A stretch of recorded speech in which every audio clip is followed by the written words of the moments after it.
আসসালামু আলাইকুম রহমতুল্লাহ। আমি ডাক্তার রহমতুল্লাহ শুভ, অর্থোপেডিক্স সার্জন হিসেবে কর্মরত আছি কুমিল্লা পিপলস হসপিটাল। কেমন আছেন আপনারা সকলে? আজকে আমরা আলোচনা করব হাঁটু ব্যথার কারণ ও এর প্রতিকার নিয়ে। ইন জেনারেলি দেখা যায় বয়স বাড়ার সাথে সাথে আমাদের হাঁটুতে পেইন বা ব্যথা শুরু হয় এবং একটা সময় ব্যথাটি অসহ্য হয়ে ওঠে। সো হাঁটু ব্যথার অনেকগুলো কারণ রয়েছে, তার মধ্যে প্রধান কারণটি হচ্ছে যে অস্টিওআর্থ্রাইটিস বা বয়সজনিত হাড় ক্ষয়।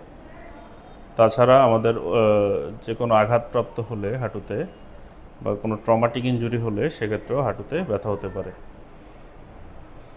অতিরিক্ত ওজন যাদের আছে তাদের হাঁটুতে ব্যথা হয়, যেহেতু আমাদের বডি ওয়েটটা হাঁটু দিয়েই যায়, সেক্ষেত্রে আমাদের প্রথমে ব্যথাটি হাঁটুতেই দেখা দেয়।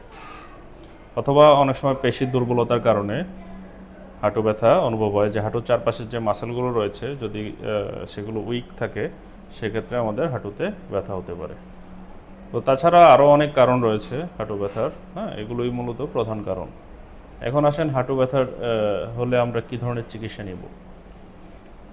ফার্স্ট অফ অল আমরা একটি রাইস প্রোটোকলে চলে যাব, যেটি অর্থ হচ্ছে যে রেস্ট এবং আইস কম্প্রেশন এবং এলিভেশন।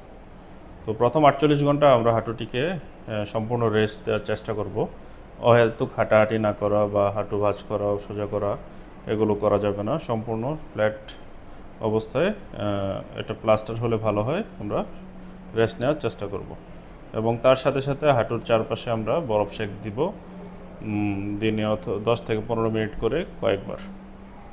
তাছাড়া আরেকটি এলিভেশন, আমরা পাটি একটি বালিশের নিচে উপরে উঠিয়ে এলিভেশন করে রাখবো, এতে আমাদের অনেকাংশেই ব্যথা কমে যাবে।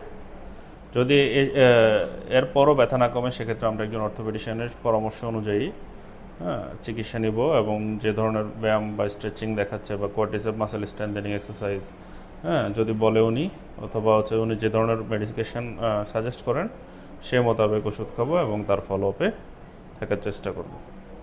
ধন্যবাদ।